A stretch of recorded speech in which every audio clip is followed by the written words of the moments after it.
The journey of a man 10,000 years ago. 10,000 years ago, a man crossed 40 miles of jagged volcanic rock barefoot. No padding, no protection, just raw skin against stone. Somehow, he made it. But the real shock is not how he survived. It is what he carried on his back when he arrived. That single journey changed what humans decided to put on their feet forever. Entire kingdoms later rose and fell based on who controlled that one material. One civilization even buried their kings in it. Where are you watching this from? Drop your country in the comments below. Let us see how far this history reaches. Think about the ground beneath your feet right now.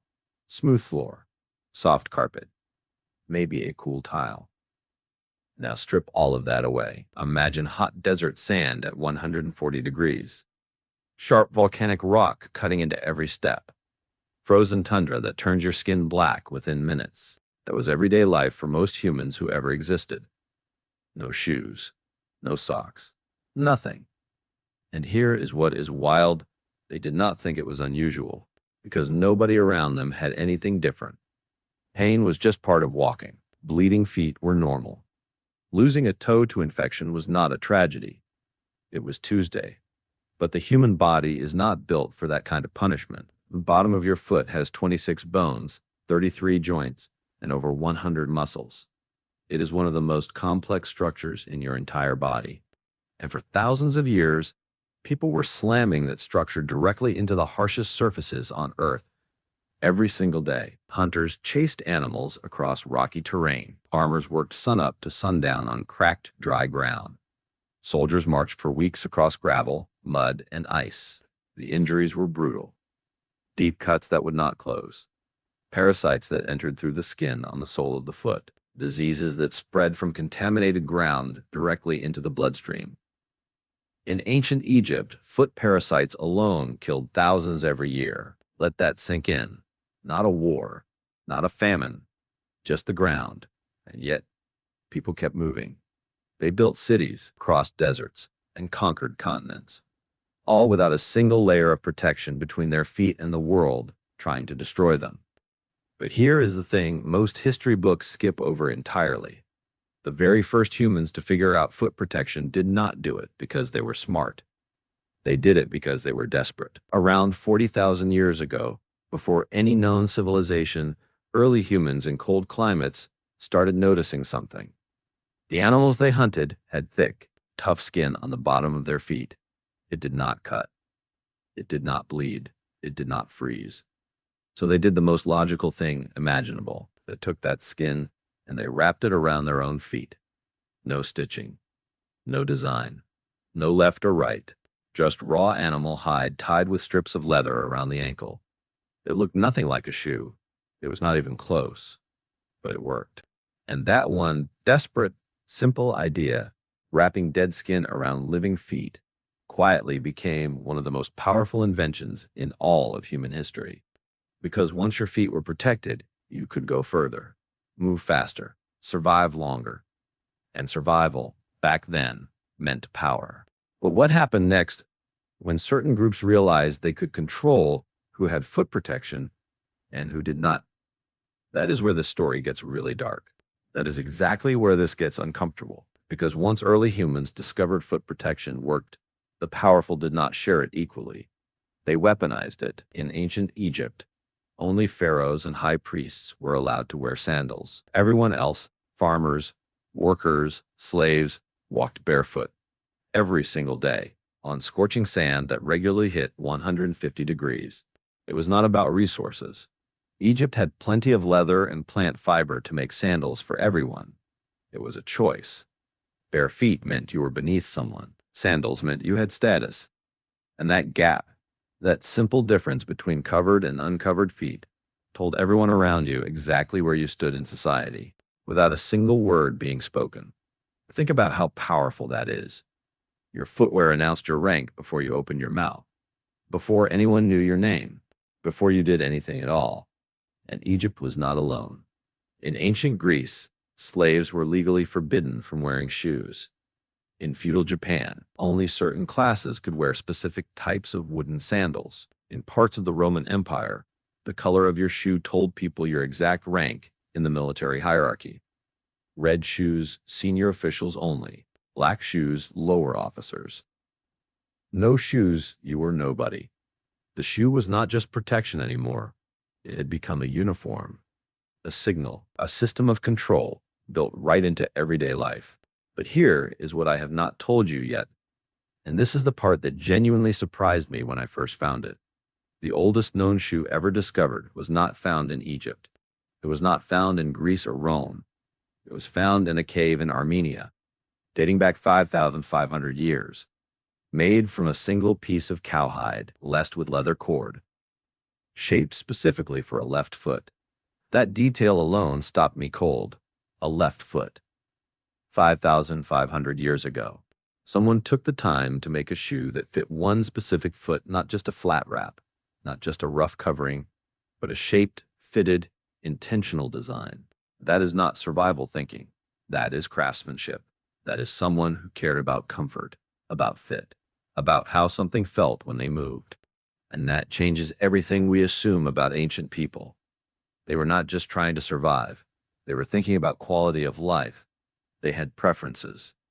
They had standards. They were, in every way that matters, exactly like us. If this is hitting different than you expected, that is the point. Most history classes skip straight past the objects that actually built civilization. Because what the Industrial Revolution did to the shoe and what it did to the people who made them is a story most brands hope you never hear. Most brands hope you never hear this. Because the story of how shoes went from handcrafted objects to mass-produced products is not a success story. It is a warning. Before the 1800s, every single shoe on earth was made by hand. One cobbler, one pair.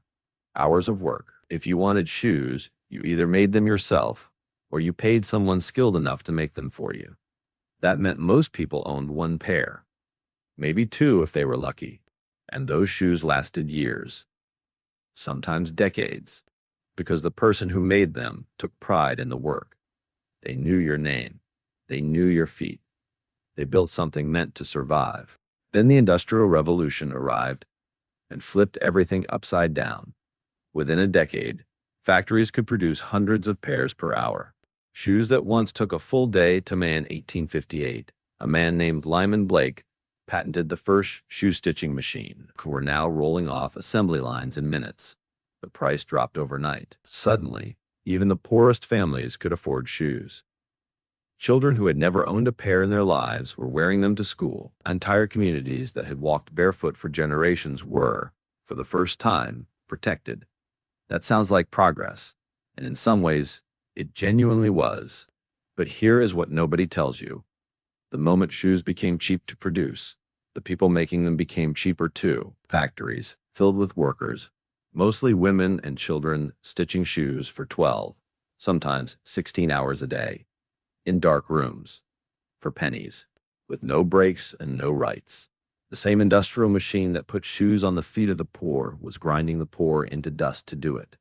Let that sit for a second. Product that represented freedom and status for thousands of years. The thing that once told the world you had power was now being built by the most powerless people alive. And the men who owned those factories? They wore the finest handcrafted leather shoes money could buy. Nothing had changed. Not really. The gap between the person wearing the shoe and the person making it had always been the point. Industry did not erase that gap. It just scaled it. Something unexpected happened inside those factories. Something the owners never planned for.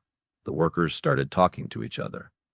12 hours a day, side by side, doing the same repetitive motion. People had time to think, to compare, to organize.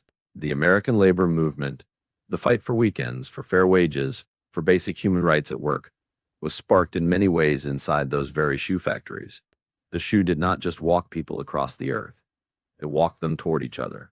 And what that movement eventually forced the world to change, starting with one single strike in Massachusetts, is something that still affects your paycheck today.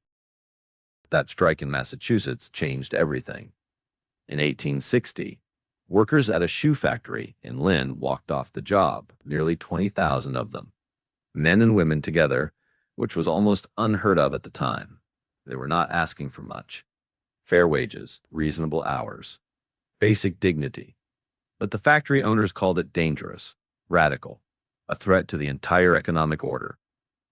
Sound familiar? Every generation of powerful people says the same thing when the people beneath them ask for basic respect. The words change.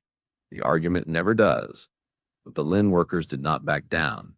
And slowly, painfully slowly, things began to shift, not just in shoe factories, across every industry in America. The modern weekend you enjoy right now? That fight started on a factory floor surrounded by leather and thread. Your 8-hour workday? Same place. The idea that a company owes its workers something beyond a paycheck, that dignity is not optional, grew directly out of movements like this one, and shoes were at the center of all of it. But the story does not end in the 1800s. Fast forward to today. The global footwear industry is worth over $500 billion. Americans alone buy roughly 3 billion pairs of shoes every year. That is about 7 pairs per person, including toddlers who can barely walk. Think about that number for a second. 7 pairs per person per year. The Roman soldier from the beginning of this video owned 0. That Armenian cobbler 5,500 years ago crafted one single pair with his bare hands and considered it a treasure. Today, most people have shoes they have never even worn sitting at the bottom of their closet. Something shifted, not just in production, but in meaning. Shoes stopped being about survival. They stopped being about status in the old sense. And somewhere along the way, they became about identity, expression, culture. Your sneakers tell people who you are before you speak, just like bare feet told people who you were not 4,000 years ago in Egypt. The language changed. The system did not. We still judge people by what is on their feet. We still assign value, taste, and class to footwear. A beat-up pair of shoes on a job interview still costs you the role. A limited edition sneaker still buys you respect in certain rooms. The pharaoh is gone, but the sandal game? Very much alive. And here is the part that should genuinely make you pause. The majority of those 3 billion pairs sold in America every year are made by workers in factories overseas earning wages that would have looked familiar to those Lin workers back in 1860. Product changed. The machine running it did not. Next time you lace up your shoes in the morning, you are not just getting dressed, you are wearing 40,000 years of human struggle on your feet. You started this video wondering what people did before shoes existed. Now you know they suffered, they innovated, they fought, and they built the world you walk through today. If that hits differently, watch this next. You will not regret it. I Dispra.